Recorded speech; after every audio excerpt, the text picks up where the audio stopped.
It's something about this yeast conversation that it really gets you going. Yeah. No, not me.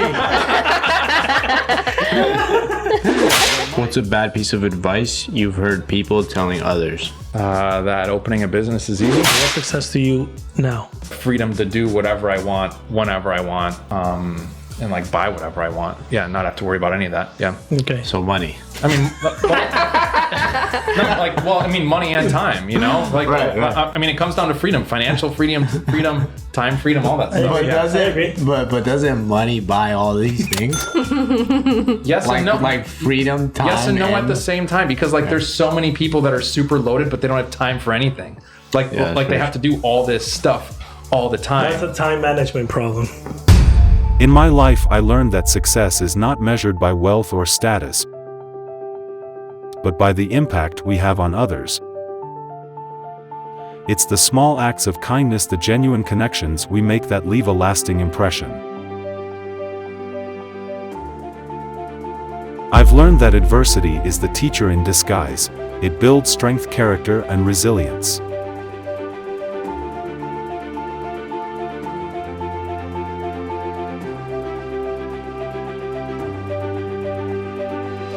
And here at Biz Mindz, our mission is to inspire young entrepreneurs and share valuable conversations to the world about business.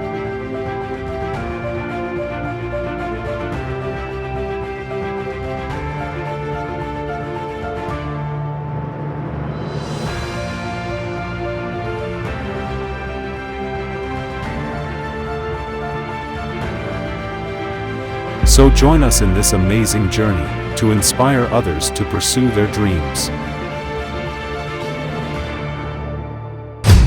Okay, so we're back with another episode, and on this episode we have Merkt, the owner of the Specific Chiropractic Centers Naples. We also collab with Mike when it comes to the List Naples, where it's an email giveaway featuring awesome businesses around town. Mike, thank you so much for joining us today. Thank you so much for having me. This is super exciting. I see your guys' stuff every single week, so it's really awesome to finally be on here. This is great. Yeah, this is a long overdue one. I'm excited for this. Yeah, me too. So, Mike, you're a chiropractor. Tell us a little bit about where you're from and how you made your way to Naples. Yeah, for sure. So I'm from Milwaukee, Wisconsin area originally. That's kind of where I grew up and where I was up until my wife and I moved here in 2022, about 2 weeks before Hurricane Ian. And that's, I say my wife, because that's kind of why we moved here is, I was living in Wisconsin. My wife was living in Washington State. So we were doing long distance for about 2 years, got engaged, and we knew we had to move somewhere. I didn't necessarily want to go to Washington. She didn't want to go to Wisconsin.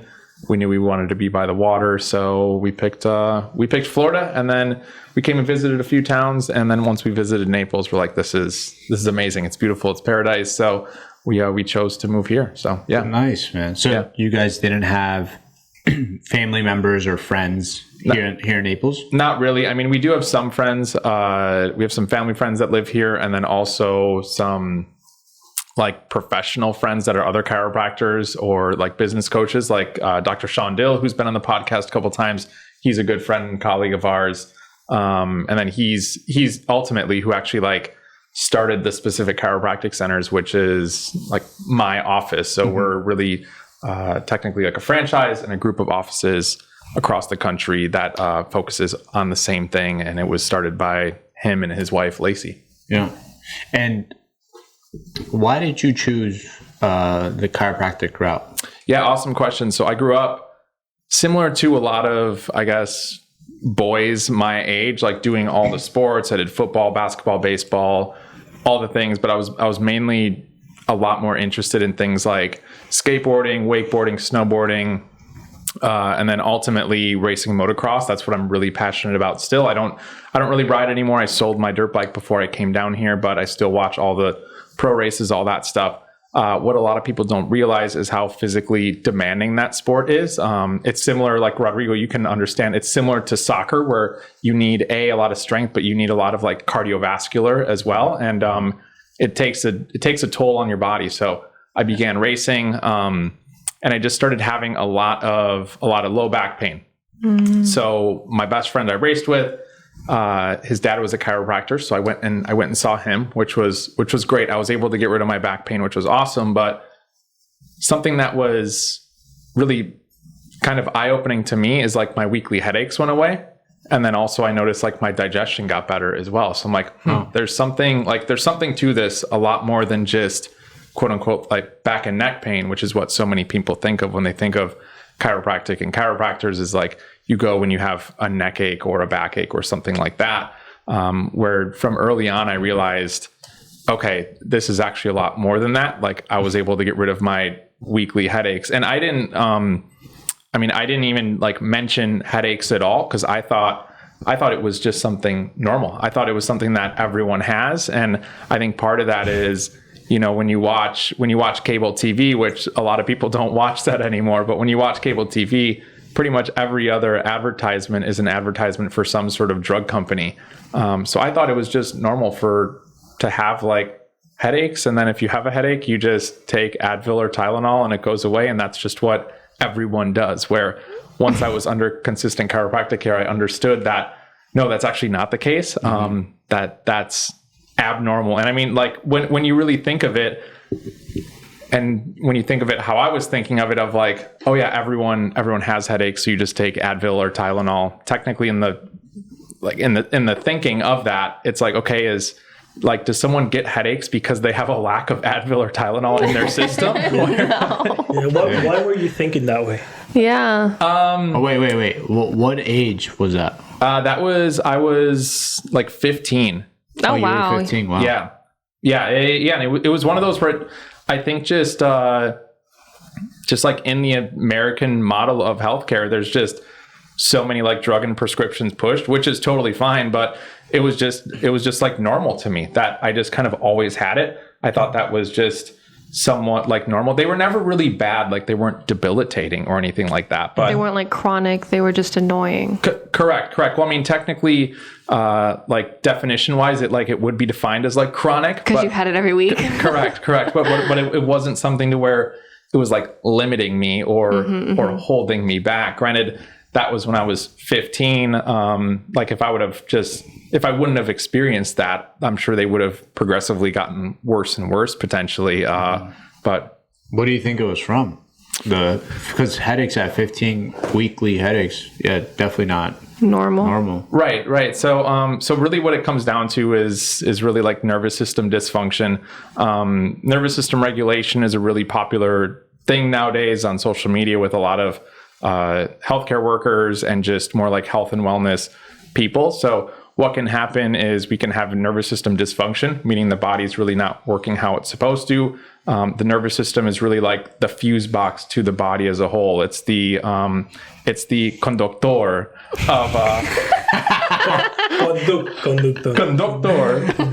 It is it is essentially like the master conductor of our body as a whole. Like every function that we have, every movement, like kind of all that stuff is under control of the nervous system. So if we have some sort of dysfunction going on, it can look like things like chronic pain or dysfunction or chronic pain or discomfort, like a neck ache, backache, or something like that. Or it can look like headaches and migraines, vertigo and dizziness, anxiety, ADD, ADHD, like that sort of stuff. So I think really what it was is I had some nervous system dysfunction going on. I'm sure what the next question might be is like, how? Yeah. What does that come from? Yeah, exactly. So, It can come from a variety of things, really our inability to adapt to stress. So that can be like a fall or potential like food we're eating that we might be sensitive to or have an allergy to. And what a lot of people don't understand is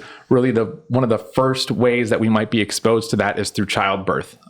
When a child is born and a baby is born in a normal like hospital setting, a lot of tension can be put on the upper neck area, getting pulled out of the birth canal, or even if there's a C-section delivery as well. So it could be from that as well. That's where, like my wife's a chiropractor as well. She sees a lot of babies, and that's where like chiropractic can be super helpful for babies as well, especially if they're dealing with a lot of ear infections, sleep issues, digestive problems. So they're not like going to the bathroom as frequently, kind of all that stuff. And it can really be caused by an issue going on in this upper neck area, because that's really right where the brainstem is, which is really the fuse box to the body as a whole. Oh, wow.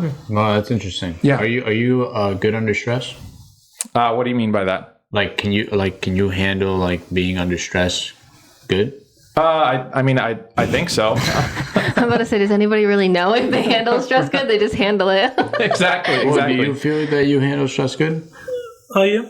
No, I think I like that adrenaline. some people perform good under stress, some people don't, you know. Yeah, I think I'm good under stress. So and then like so with that being said, like I'll have a lot of people call, and people that'll come in and be like, hey, I was out whatever fishing or playing with my kids, and I threw my back out. And it's like, okay, well, I understand what you're saying. I totally hear what you're saying, but at the same time, often Is that stress? sort of, but You're gonna throw your back out.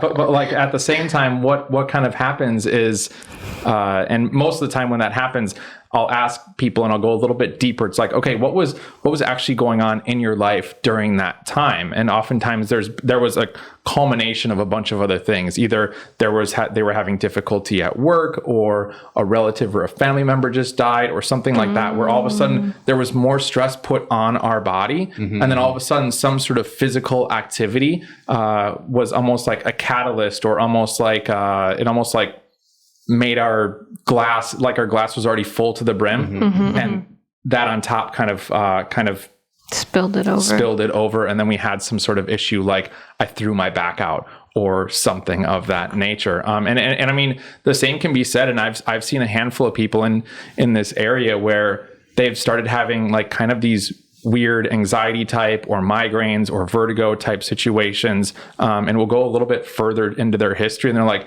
yeah, it kind of all started when my house got flooded from Hurricane Ian. And I'm like, well, that makes 100% sense, because in today's day and age, everyone's already stressed. We're already dealing with so much stuff, especially with the invention of social media, and everyone's like always comparing themselves to this person. And I mean, especially in this town too, like it's always like, who has the best of the best of the best of the best of the best type of thing. Yeah. And then you throw on something like that on top, and it's just a catalyst towards, for something potentially happen health-wise too. Yeah. Go ahead. How much of this is mindset? Like, you know how stress releases some hormone or what is it called? Do you remember the name? What is it? Yeah. So there's like a name for like cortisol. Cortisol. Yeah. What if you say I like it? Like, I like. I don't think anybody could like that.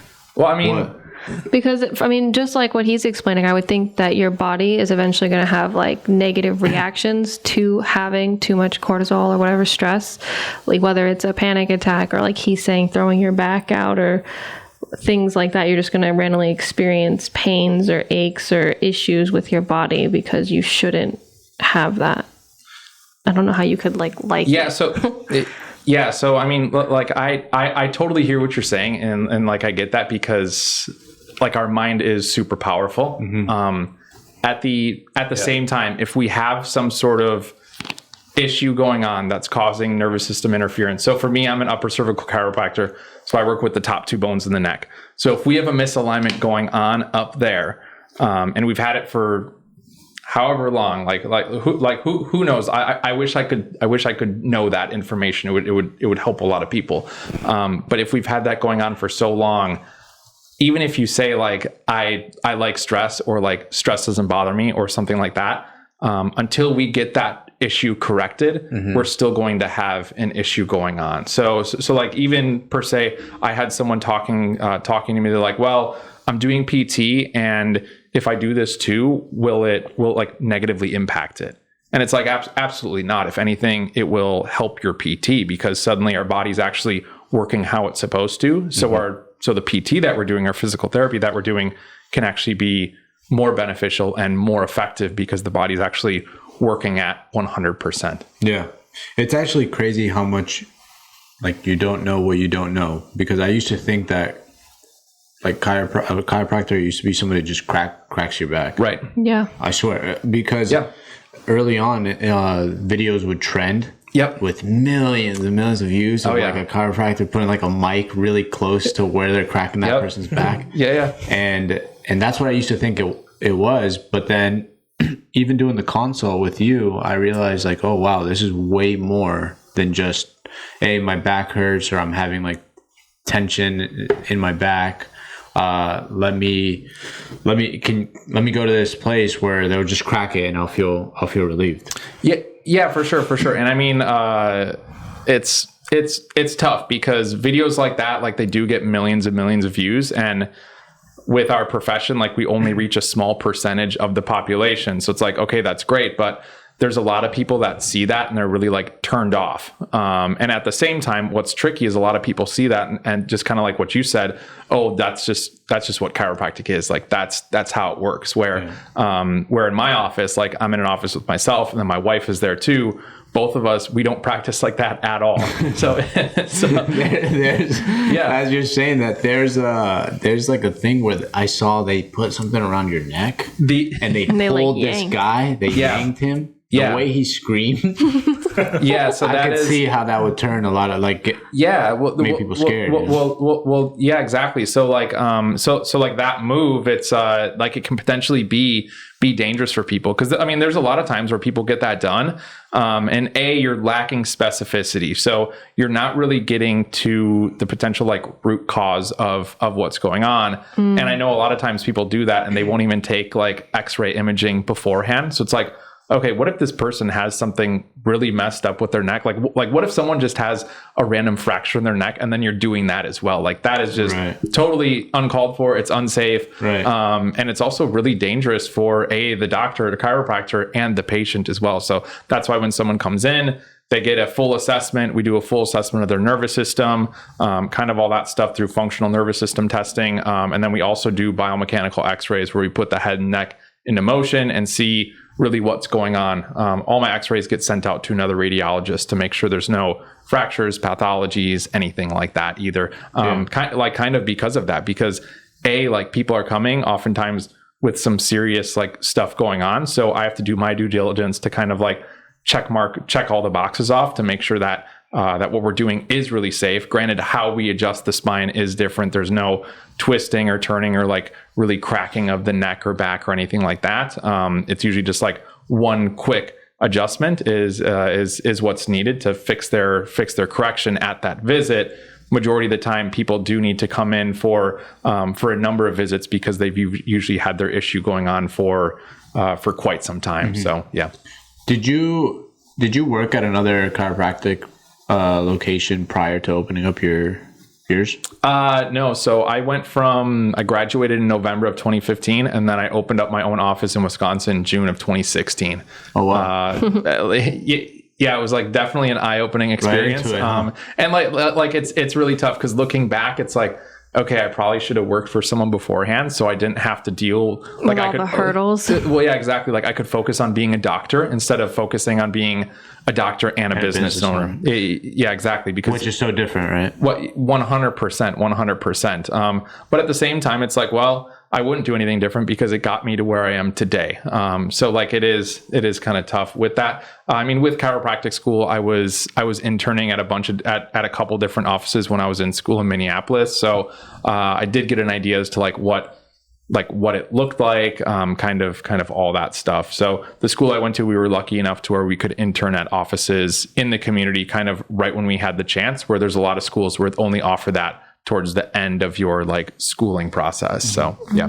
Somebody that wants to go into chiropractic and be a chiropractor, what would you recommend them to do? Would you recommend them to take the route that you did, or would you say, hey, go to school, go work for somebody else and then open up your own place? Yeah. I mean, I would definitely recommend them become what's called like an associate first. So you're like a doctor at an office that's not yours, and then open up after that. And like, that's the biggest thing, is finding the right doctor or finding the right office that will be a good fit for you and understands like what your goals are for that, just because you're able to really hone your skills as a doctor more, and get an idea as to like what's actually going on.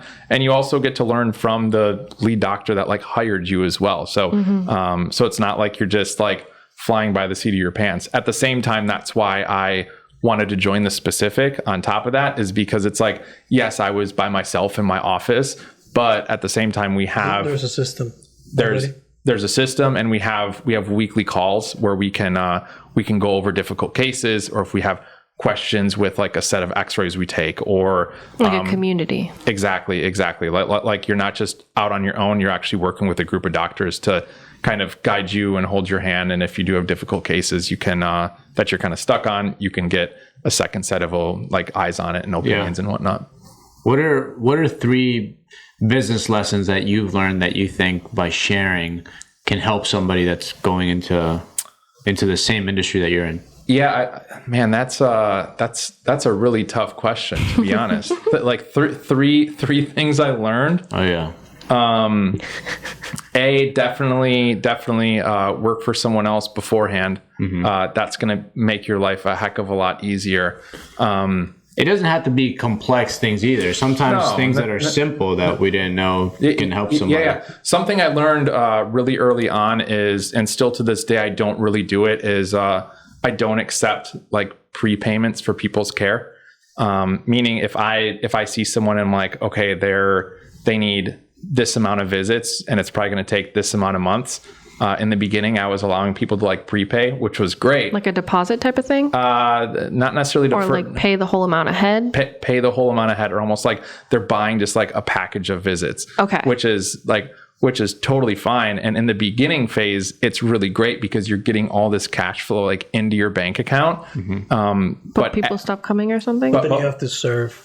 Exactly. But like a couple things, like you're on the hook for then providing all that service. Yeah. And if you're saying, hey, you need X, say like they need 20 visits over like 4 or 5 months type of thing, and they just pay in full in that first month, then you have like 3 to 4 to 5 months where you're not getting paid, but you have to give that service to them. And then obviously if they stop coming, you have to pay back. Like you have to like pay them back as well, which I mean is totally fine. But it made it where in the beginning stages, when I first started my business, I would have these like drastic months where I'd be like, oh my God, this is great. Like I have so much money. And then it's just major peaks and valleys, you know, like it literally looked like a heart echocardiogram, like, you know, okay. Yeah. So let's break that a little bit. Break that one down a little bit. Like if somebody's prepaying, then are they getting a discount? No, they're not. So they're paying. Because and the reason that is, and that's where I've learned a lot of this, like from Dr. Sean Dale, who's been on the podcast before. It's like it's interesting because in a lot of spaces, it's like, okay, let's give a discount if you can prepay. But then at the same time, it's like, okay, so you're like punishing the person that doesn't have the money to prepay. Like that's not really right. You know, which that's kind of what it is. It's like, oh yeah, you can't afford to pay all that money up front. Okay, well, you're going to pay more then. That's really interesting point. But I see what you're saying. Like I worked with another business. They had a structure like that. They would give you a discount if you bought a package, but then they would give you an additional slight discount off if you paid in cash. Correct. That's the world we live in. It is.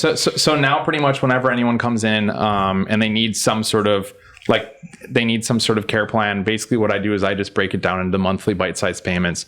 Whatever they're comfortable with, that's what we do. There's no interest on top. Like there's nothing like that. So because it projects your months. Correct. Got it. Yeah. And you can predict how much money's coming in at that point. Too. Yeah. So I mean, like yes, you don't have as like crazy of months in the beginning, but you're building a more like sustainable business in the long run. Yeah. Have you ever paid rent in advance? Like commercial rent? No.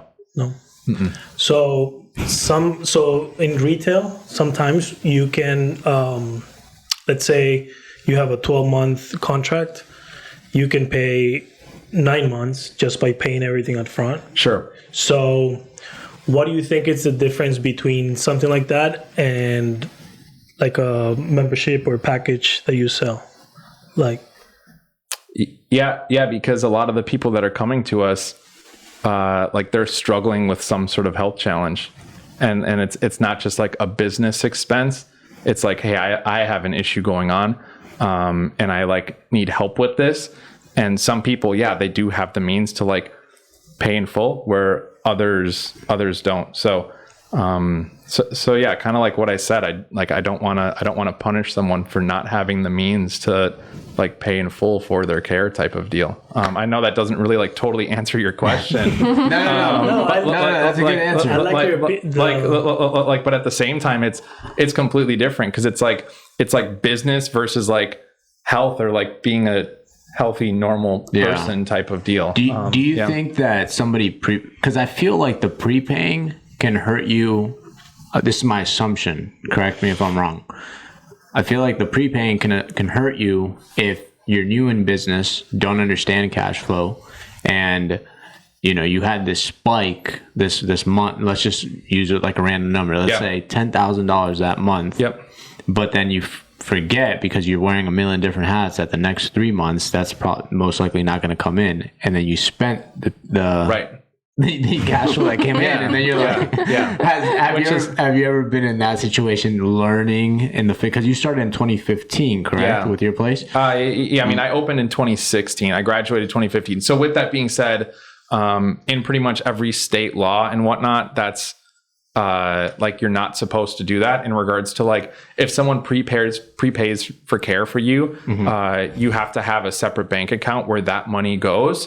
And then as they come in for care, you pay yourself out of that, like out of that bank account. Oh, interesting. So it's basically their funds go into an escrow account.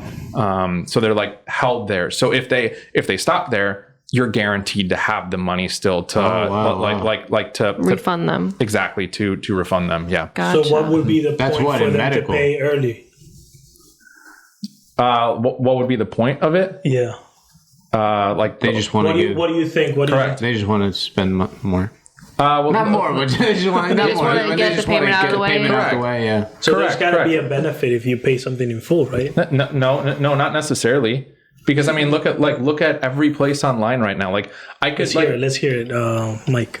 Like I mean, if you go on like Nike.com, you can buy a pair of, like, you're wearing Air Force Ones, which is like what, $100 for a pair or something like that. Yeah. That like they probably have Afterpay or like pay later. Oh yeah, they have all those things now. Pay later, where it's like, oh, $25 for 4 months, and you're not really like paying interest on it. But like you're still, but at the same time, most people are like, oh, like I just don't want a payment. I just want to pay in full type of deal. Yeah, I mean, I feel like that's literally both of them. He would be the one that would do the payment plan, and he'd be the one to pay it in full. I'd rather just. I will do the payment plan if it makes sense. Yeah, because I never see. Because if. Yeah, I mean, I could see that, because sometimes there's payment plans like what you just said. There's no interest to it, so people are like, oh, let me just pay smaller chunks, cash flow a little bit more, and then there's other people that are just like, hey, let me just get out of this payment and get it done. Yep, exactly. Yeah. So it just comes down to what people want. And I mean, if someone is like adamant about paying in full, like I'm going to accept that. You know what I mean? Yeah. But like at the same time, I just have to know, like, okay, like, yes, they paid in full, but I don't just get to like use that money like. So that you still do that now. So like if someone pays you in full, you have a separate account for those funds. So interesting. Why is that's for medical? Is that a medical thing? That has to be a medical thing. Yeah. I mean, it's just to like protect the client, really. So that way. That's really interesting. I didn't know that. I didn't know that. Yeah. So that way they don't. Medical has a lot of rules like that, right? Oh, for sure. That's crazy. Yeah. And you said it has to go in an escrow account? Correct. So it's just like a separate. That's how they benefit, right? Or no? That doesn't benefit Mike. He's got to keep. No, not Mike. I'm still trying to process, like, why. Why? There has to be a reason why they do that. I mean, I think it just comes down to protecting the client and making sure that if they stop care, that they'll be able to actually like get their money back, and they're not just screwed out of like $1,000 or $2,000 Do they or something request like that money back, or automatically it's your obligation being in that field to just return it because for whatever reason they cease services? Yeah. So like it's your obligation as like the doctor to return that money to them. And is that like any field or just your field? No, it's pretty much, I think, any field. Yeah. In medical? Wow. Mm-hmm. Yeah. Just, I think what happens is so many people are, it's interesting. Are like mystified by a lot of doctors that they don't think that that's a thing, or that they're able to do that. And I mean that, like, that's one of the things to where, like, my goal when someone comes into the office is to feel comfortable around me and ask whatever question they have. Mm-hmm. And like my goal is to really like empower them and show them that they have the ability to be healthy, that they don't need to take like X, Y, and Z like prescriptions or do this or that like their body has the power within to be healthy. Just because I know it's very easy to like go to a medical doctor and all of a sudden you like you forget how smart you actually are. And then they're telling you certain things and then you leave the appointment and you're like, wait, like what just happened? Like, what did I just accept? Or like, what are we actually doing here? You know? I'm the worst for that stuff. Cause I'm like, I don't buy a lot of that. Like if you go to a dentist and then you leave thinking like your mouth's disgusting. No, the world is your mouth. Like the world is your teeth. Like, right. You leave like, this is the most important thing ever for, cause that's what they tell you. But yeah, it's just interesting, man. And like, I think medical and health, it's great to have people like you and of course the specific chiropractic centers where, like you said, I feel like you guys really go to the root of the cause. And that's so much better than somebody that's just kind of like putting a Band-Aid on how you're feeling, Yeah. And like, that's really our goal with it, is to get people like fully well in the long run. At the same time, that's what makes our job like really hard too, is because with that sort of way of doing things, it's not something that's that's as quick as just taking a medication or doing something like that. Like it usually takes a number of visits or like a long time for that to happen. Just because usually what happens is if you're, say, experiencing migraines, yes, you might have just like started experiencing migraines like a couple years ago, but usually you've had an underlying cause for a long time before that. Do you guys do anything like for vertigo? Yeah, absolutely. Yeah, I see a lot of people with vertigo, and like same thing with vertigo. Like people be like, "Oh yeah, I just started having vertigo." And I'm like, "Okay, I understand that you just started having it, but usually there's been an underlying cause that's been going on for a number of years beforehand, which is why you have vertigo now." Well, which is why you have vertigo, and which is why it's probably going to take a while for it to actually like get relief and resolution. Like we might be able to provide relief relatively quickly, but if we would just stop right then, I have a feeling it would potentially come back relatively quickly. It's similar to like I don't know if you guys have ever known someone who is like really healthy, doing well, and then they have some weird symptom come up, and then they go to the doctor, and all of a sudden the doctor's like, "You have cancer," and it's like, hold on, like this is a healthy person. How did they have cancer? And it's like, well, they were healthy from the outside, like they didn't have any like symptoms, but obviously internally there was something going on within their body that was allowing cancer to like thrive within their body, type of thing. And same thing can go with the people that I see with things like vertigo or headaches or migraines or ADD, ADHD, anxiety, like that sort of stuff. It's usually caused by an underlying issue, and for me, I believe that's like nervous system dysregulation, and more importantly, the autonomic nervous system, and being stuck in a state of like chronic fight or flight or stress mode type deal. What is vertigo? Because I know somebody that has it, but what is it exactly? Is it headaches? No. Vertigo is like it's similar to like dizziness. You have like an off balance, right, in your body. Correct. Just like dizziness, kind of imbalance. Like a lot of people say they're like, it feels like they're just like floating or their head is floating type thing. It can be caused by a handful of things. The inner ear has a series of crystals. So if those crystals get misaligned or kind of in different areas in your ear canal, that can definitely cause vertigo. And there's exercises you can do for that. Physical therapists are great for that. But then if we have a nervous system issue, that can cause vertigo as well due to just nervous system interference and cranial nerves and all that stuff.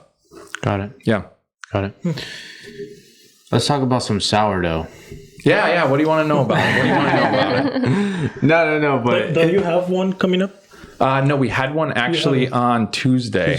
So what these guys are talking about is every single month we host this class at our office called Sourdough Starter. The reason it's called Sourdough Starter is because in order to make any sourdough good, you have to have a sourdough starter, which is essentially just a jar of mush, which is really comprised of just a bunch of bacteria. It sounds so gross when you say it like healthy that. bacteria, no? Yes, correct. So it's a bacteria called lactobacillus. Isn't there a better way to like explain it?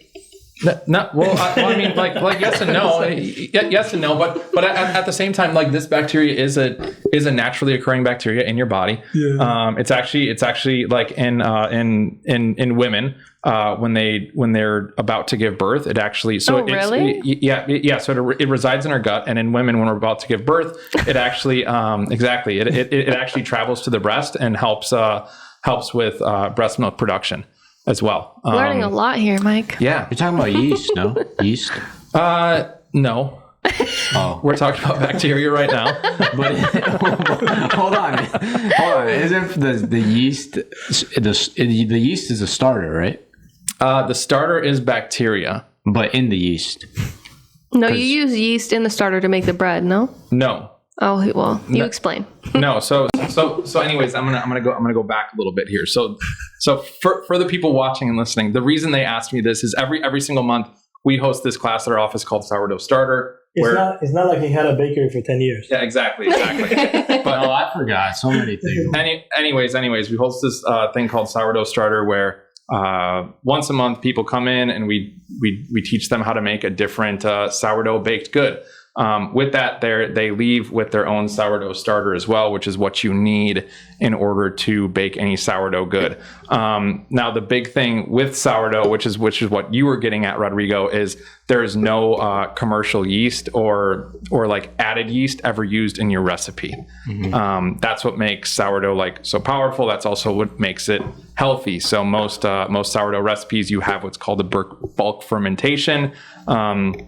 Which means you have to let the dough kind of rise for usually 6, 8, 10, 12 hours. And the reason it's rising, or the way that it's rising, is your sourdough starter, which is bacteria, is actually feeding on the flour. It's something about this yeast conversation that it really gets you going. Yeah. No, not me. The mics.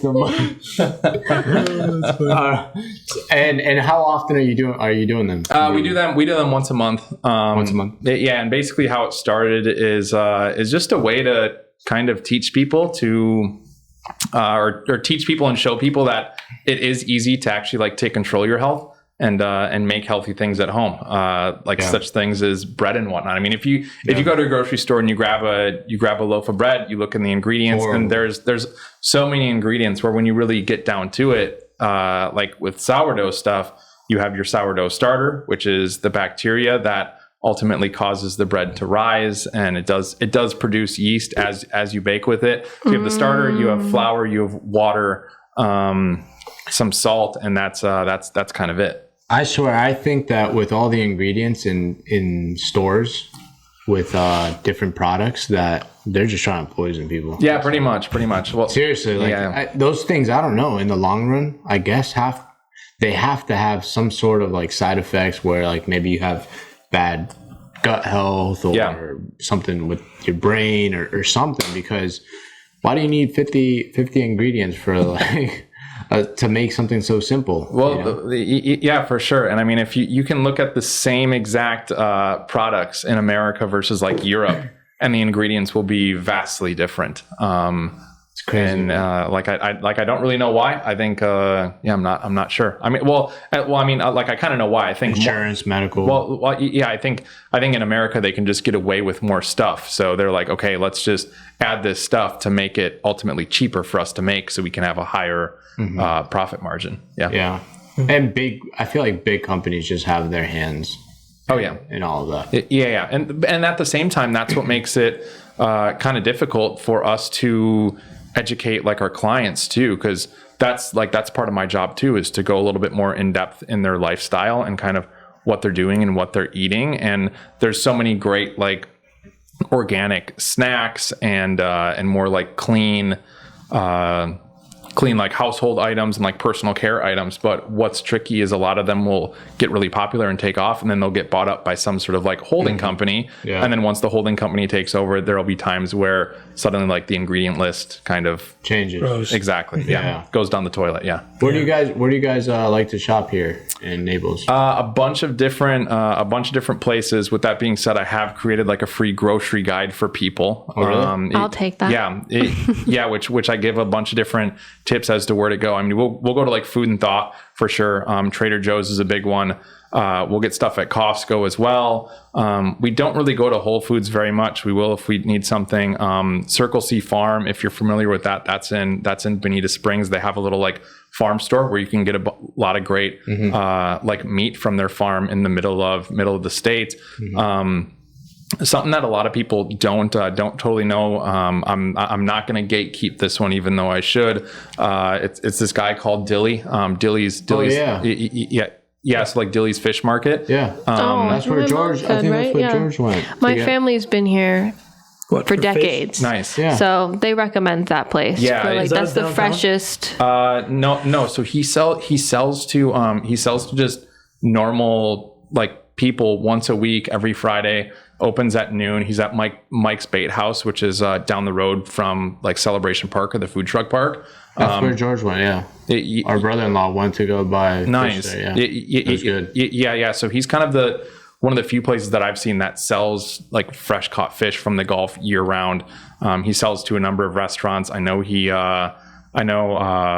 Nat started using him, steamers off of off of Pine Ridge there, gets a lot of their fish. And I know he sells to a lot of other like restaurants. Every Friday he's there? Every Friday from noon until he sells out. Right now it's pretty good because there aren't a lot of people in town, but when it does become season, It must get harder. like the line starts at like 9 a.m. Oh, wow. What? Yeah. Really? That's crazy. Yeah. So I mean, when that's the case, I won't go until like 2 or 2:30 when I know the line's down, and it's like, sure, I might not get fish, but I'm like, like I've already been there where I get there at like 12:30 and I'm just the last person in the long line, and like you got shrimp. Well, yeah, and I don't get to the front till 2, so I'm like, I might as well just show up at 2 instead of showing up kind of early and just waiting it out. Yeah, exactly. What do you usually buy? Oftentimes we usually just get like snapper of some sort. Snapper? Yeah. Usually like a mangrove snapper or vermilion snapper or something like that. His group of guys is super knowledgeable. And at the same time, like, yes, I like good food. I like fresh food. It's not like I'm a sommelier who can like really like pick out these fine, minute flavors. How do you cook the snapper? Type of thing. Oftentimes we just like bake it in a pan. Yeah, and I mean, like with fish, you never have to cook it super long, but it's nice to know that you can get stuff like that, like really locally. And then, I mean, when it's in season, we really like the Old Naples Farmers Market. You can get a lot of good stuff right there. There's someone who has like a fruit and honey farm that's always right there. I always tell people like at that farmer's market, just the square where like the Tommy Bahama is, you can just go to a bunch of tables in that square, and that's where a lot of really like fresh stuff is. You're talking about Third, right? Yes. I think they just reopened that for season, didn't they? No, I think that starts in November. I think they had I thought I saw a message. Farmers markets. Thought I saw it on Instagram. We've been wanting to go to that. Yeah. I've never been. Yeah, so that one's good. So when it's off season, it's still going on. It's just like in the really? Yeah, it's just in the back parking lot. So it is pretty Someone small. said that like it So was it's happening right now. Not right now, but correct. But like Saturday. Yeah, I mean, tomorrow morning if you go, it'll be in the back parking lot there. And Isn't it only till like 7 to something? I think it goes until 11. I want to say. I'll put that on my calendar. Yeah. But I mean, there are some good options right now. It's not super busy, but during season there are a lot of good options. But that's something that my wife and I have struggled on is. Like in Florida, just the produce isn't the greatest. Even at farmers markets, we'll go and we'll see that a lot of the produce still has like from Mexico or from wherever, like on the fruit. And like, that's not a problem. But at the same time, you don't like a lot of their laws aren't as strict as ours in regards to like organic, like all that stuff. Right. Mm-hmm. Right. And what's, so is this your first season that you're going to go through with your business or not? No. Second season. Yeah. Second season. Yeah. Yep. How was that change for you? Like getting used to like season versus off season? It was good. I mean, what's crazy is like our first season wasn't really bad. Our second season, we definitely like felt it a little bit more. At the same time, like we always try and get like a lot of our marketing efforts and whatnot are more towards like full-time residents. So like we're fortunate where we're still busy. Like we still have a lot of clients and stuff coming in and whatnot. Yeah. But I mean, with that being said, kind of like what our conversation was earlier about like pricing and like pay in fulls and whatnot, like that helps that out tremendously as well. Yeah, because you said you don't take packages, right? You don't do packages. So sometimes you give people options. Correct. So pretty much everyone is on some sort of like monthly like payment plan type of thing. So, I see. So yeah. Okay. Yeah, because I was trying to think about what was the business model for gotcha. Yeah. I mean, it's like a payment plan, monthly, right? Correct. I mean, for us, it's like MRR, like monthly recurring revenue, is ideal because it allows us to be like consistent and not have so many like ebbs and flows. And I mean, say if we do have a full-time resident and they start care in like April or May and they need a lot of care and then they pay in full, it's like, okay, that's great. But then if you're someone who like actually isn't holding like an escrow account like how you should be, and then you use that money or whatever, then it's like, okay, summer might be a little trickier because suddenly you don't have that coming in. Where when you do have it be like a payment plan per se, it allows you to have more consistent months and whatnot. Yeah. What are the goals for the next 5 years for you in business? For me, I'd say the biggest goal is to like expand, to get more clients, all that stuff, but then have another chiropractor in the office with me too, where I can kind of I can teach them and all that stuff. I think there's a common like misconception, at least in my industry, where like when that happens, you can kind of like take a back seat, right? Where like I know for sure in the beginning, it's a lot more work in the beginning. But I'd say that's like my biggest goal right now is just to get another doc in the office, kind of like rocking and rolling, and kind of go from there. Yeah. Do you see yourself always being in this industry? Yes. Yeah, for sure. I mean, I do really love it. I do really like enjoy taking care of people. At the same time, I could see myself like potentially like in other industries as well as like if you were starting from zero as like a hobby per se, you know. Well, let's say today, right? You how old were you when you graduated? Chiropractic school? Yeah. 25. 25. So let's say you rewind and you're 25 today. What are some industries that you would decide going into outside of chiropractic? Outside of chiropractic? Yes. I probably would have bought some Bitcoin. You know. I'm not really sure. Is there anything that catches your attention, or? I mean, like probably something with potentially with like engineering or something like that. Just because like for me, my main hobby and like passion outside of work is like vintage motorcycles. So like I really like building those. So I'm a very like hands-on like handy person, and like I like tinkering with things and whatnot. So probably something in that nature. So yeah. Nice. What about you? What would you do? Me? Yeah. I don't know. Yeah, it's pretty tough. Shay, how about you? I mean, I could name a couple. Like what? Different industries. I'd say I'm asking you the question you asked me. Insurance. Medical what? That's too broad. That's way too broad. Yeah, like what do you mean medical? I don't know. Honestly. Well, no, I don't know. Like down to a T, I have no idea. Okay. Yeah. Jay, let me see. Yeah, it's mean, tough, right? Yeah.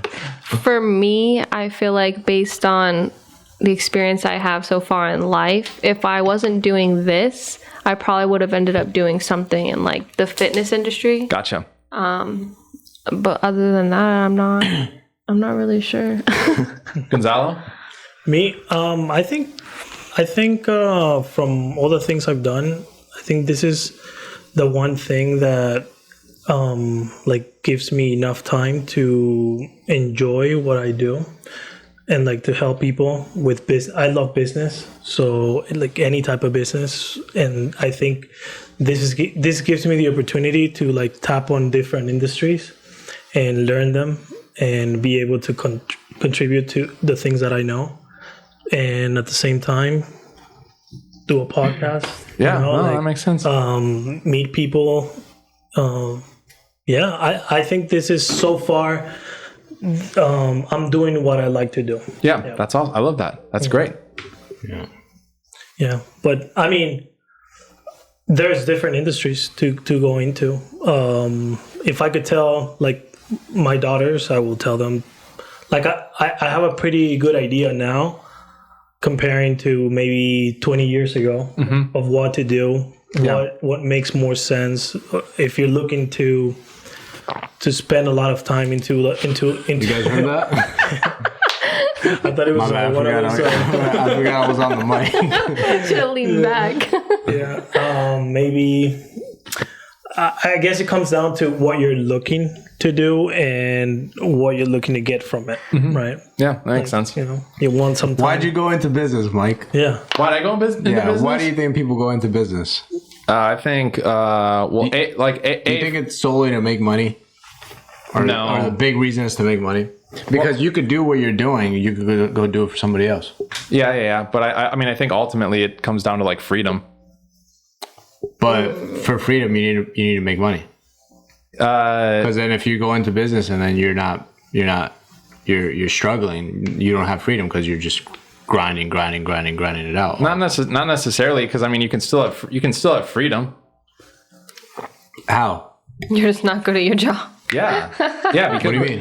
He's talking about like being able to just go have lunch. How do you have a whenever, business? Control your own schedule. That's I think what he's talking about. Yeah, exactly. Because I mean you can you could get a job at McDonald's. Yeah. And then and you could make X amount of money and still live like that. Yeah. Or you could have a business where you're working I don't know, like 2 days a week and you're making that same amount of money and you're okay with that, but then you have 5 days where you can do whatever the heck you want. That's a good way to put it. So if you're working 2 days and you're making the same amount of money, you're making.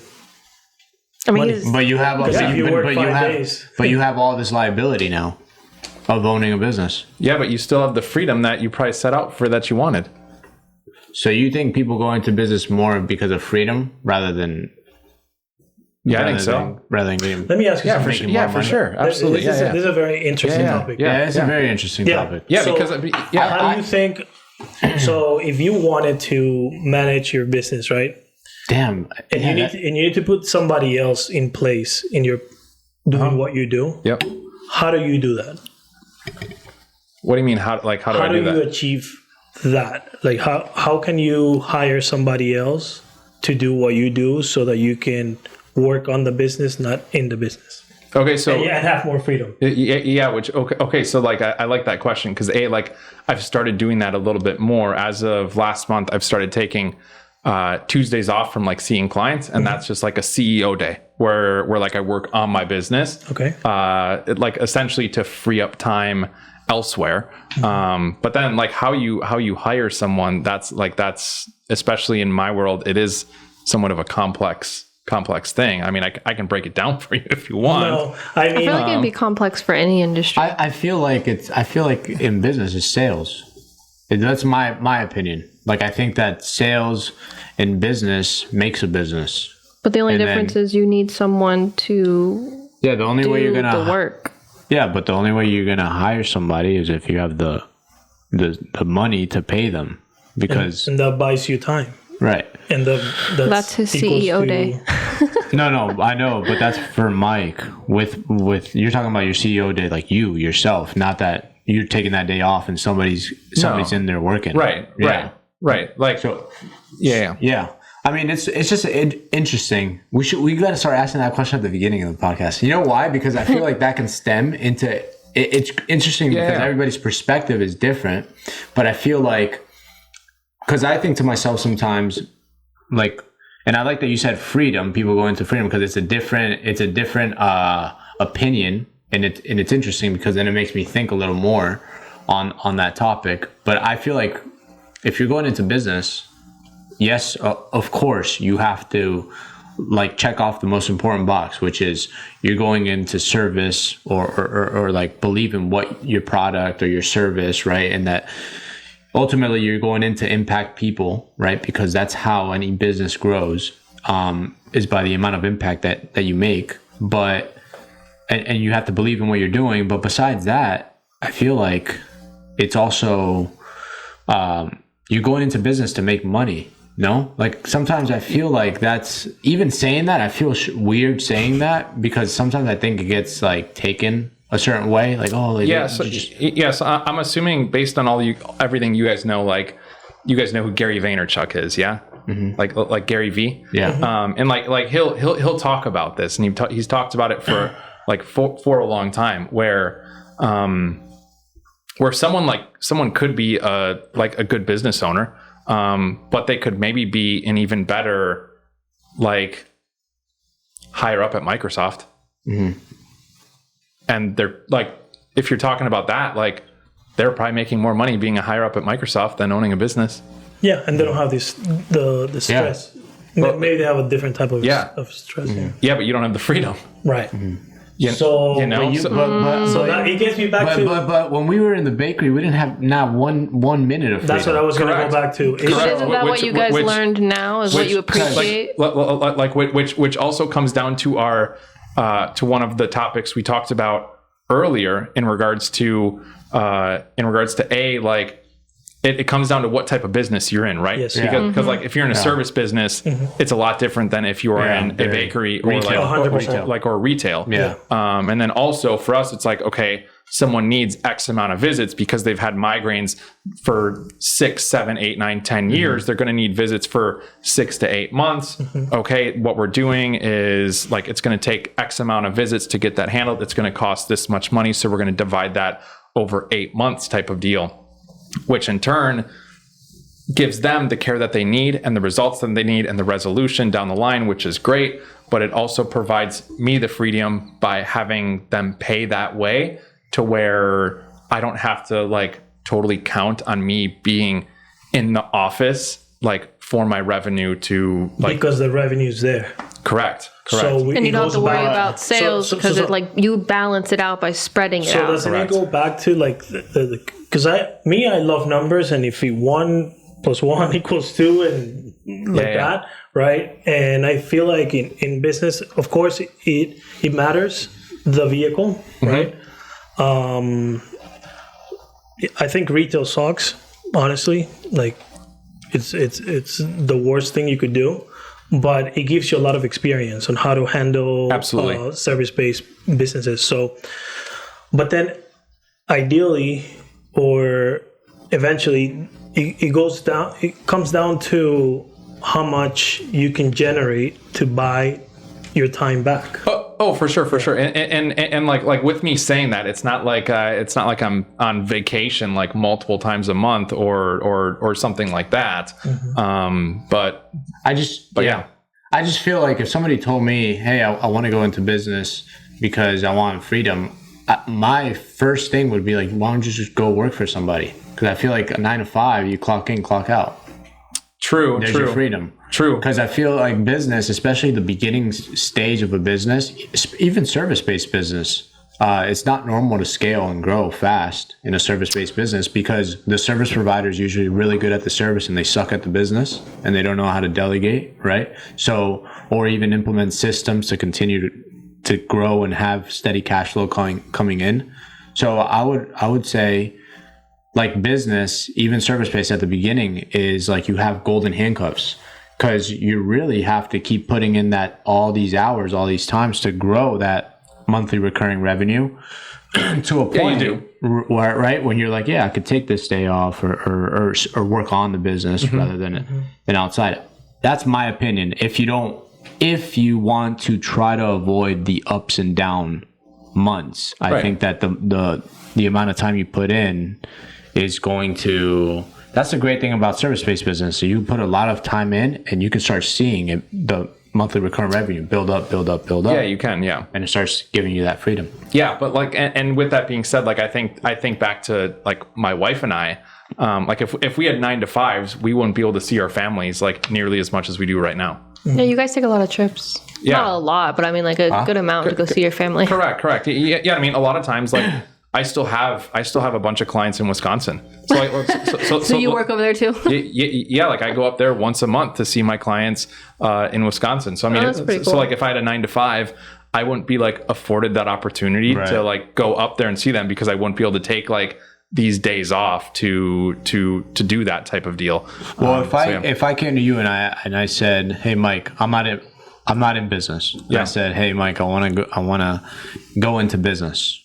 And then you ask me, why do you want to go? Because I do feel like the person's why with everything, even service-based. Like you ask somebody, hey, why is like somebody's back's hurting? It's like, why, right? And we start getting to the problem, right?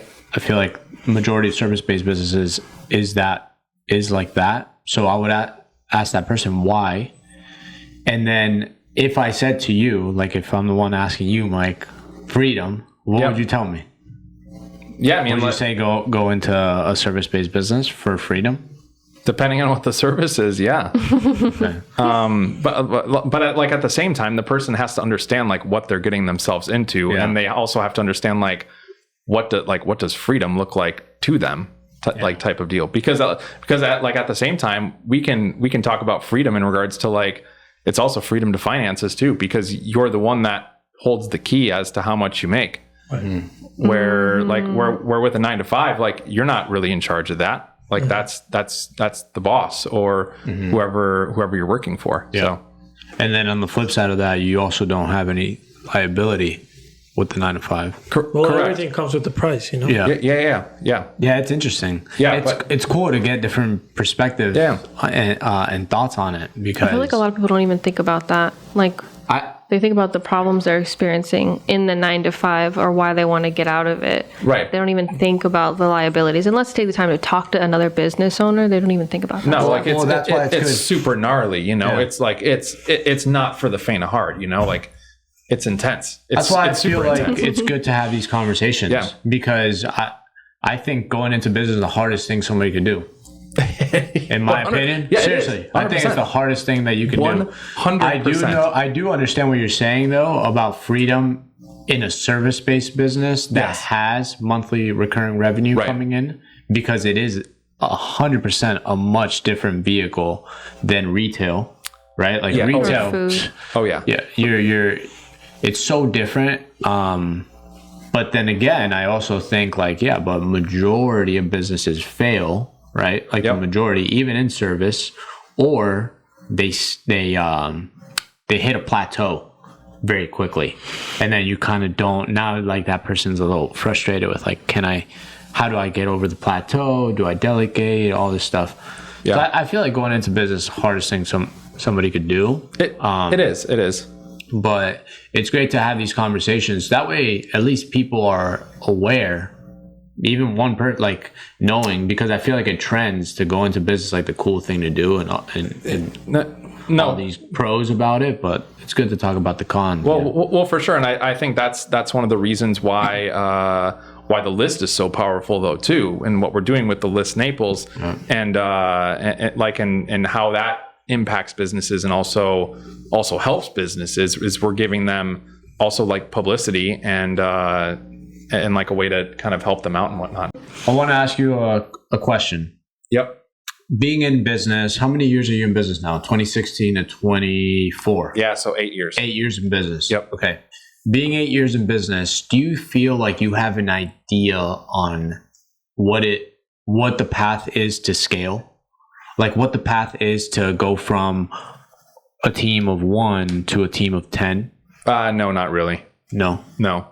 And I think a lot of that is because I've always just been by myself. So because you never really wanted to do that? Correct. Because like how I practice and the systems we have, like we're efficient enough to where we can do that. And like the way my office is set up is it's more like boutique style. Like it's not super high volume. Like someone's visit is like 20 to 30 minutes. So, and I mean, I can see like 3 people in that time. So it's not like it's not like I need a ton of help with that per se. Got it. Yeah. Got it. Okay. With that being said, I know what like my limiting factor is and what most people's limiting factor is, and it's definitely just like between your ears. You know, that's the limiting factor with it. I think it also depends on what that person wants as a business owner. Yeah. And for their business too, because sometimes people go into business with the idea, okay, I'm going to get this business to X amount and have a strategy around that. Or sometimes people, like you said, want to go into business. They're like, you know what, I'm just tired of this. Let's say somebody that does nails, they're working in a nail salon. They're like, hey, I can do this. I already learned, put in the years working for somebody else. I just want my freedom of being able to do the same thing, but just at my own pace, at my own time.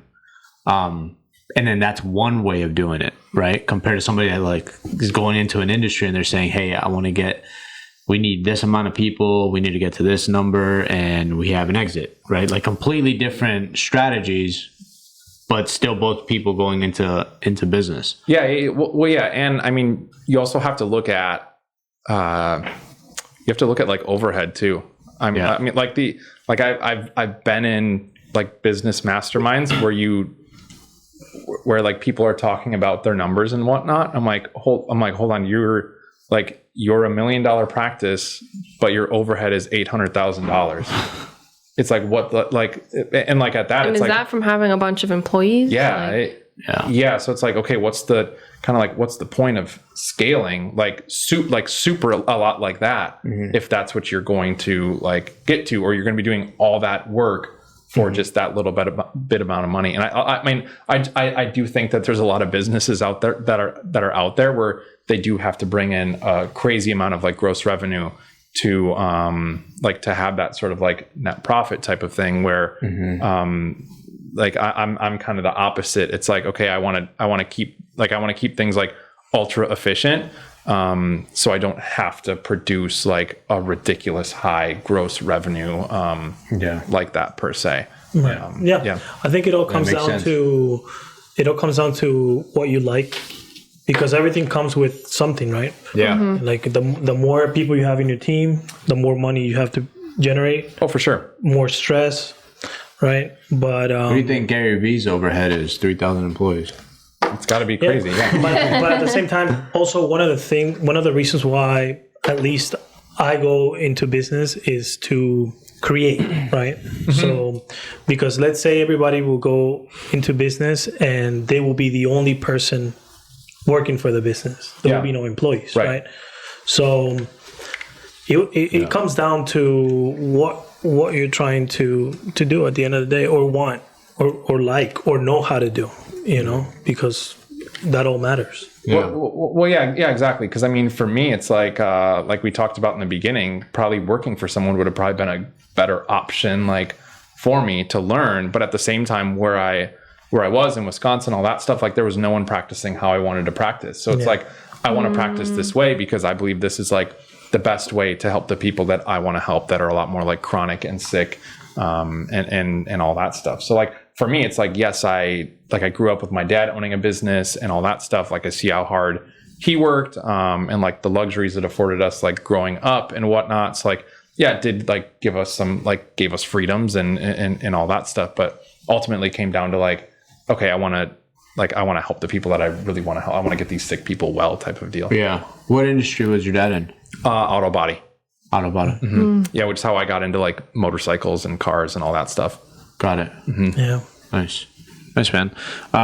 Well, switching gears a little bit, do you have any topics or anything that we didn't touch on, or anything that you want to mention? No, I mean, I feel like we talked about a lot of stuff. Yeah. Right. I mean, I think so. I mean, yeah. Okay. So look, these are some random questions. These are just random phone questions. We'll do like a rapid fire phone questions. Like people called in wondering, like, like Dr. Mike, what's this mean? Oh yeah, no, I'm about to go live right now. So, all right. So, what digital or software tools do you use daily to make your life easier? What digital or software tools? It's called Vitalogics. It is it's my electronic health records. That helps quite a bit with my scheduling.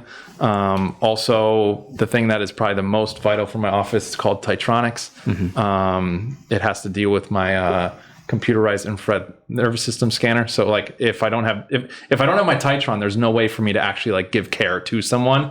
And then for those are probably my biggest things. Yeah, and then Google Voice for my phone number. Yeah. iPhone or Android? Oh, iPhone. That's easy.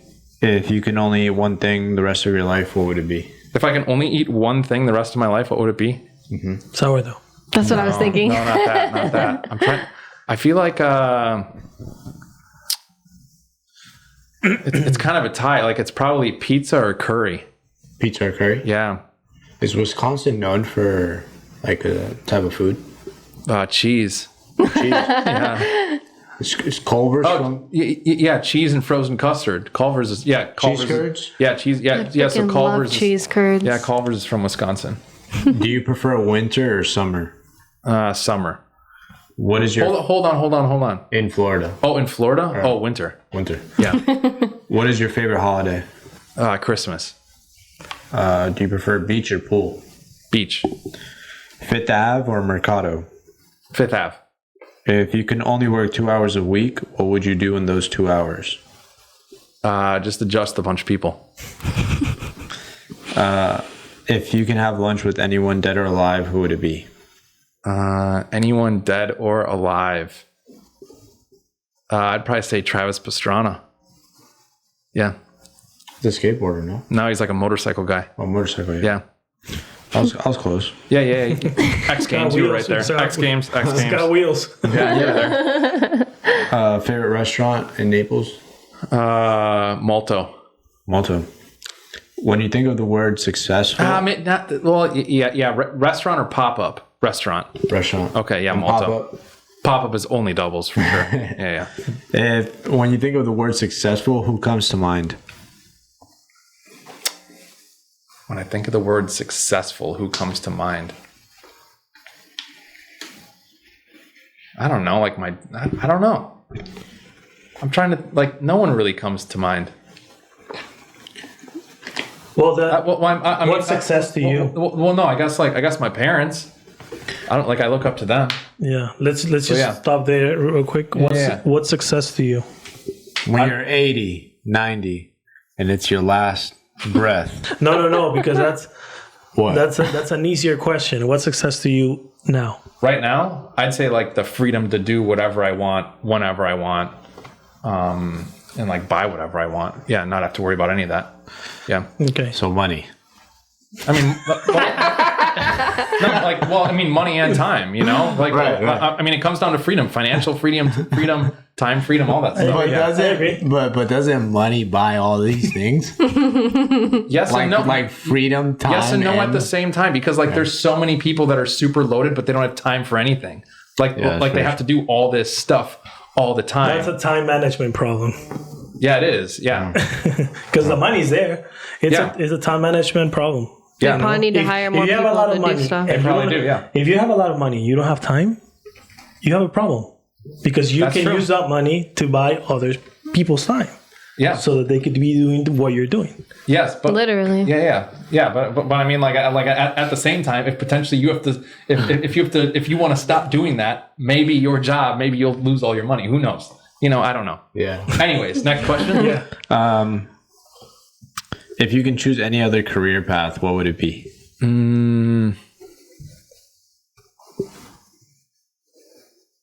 Probably like mechanical engineering. Yeah, we touched on this. Yeah. What's been your best investment?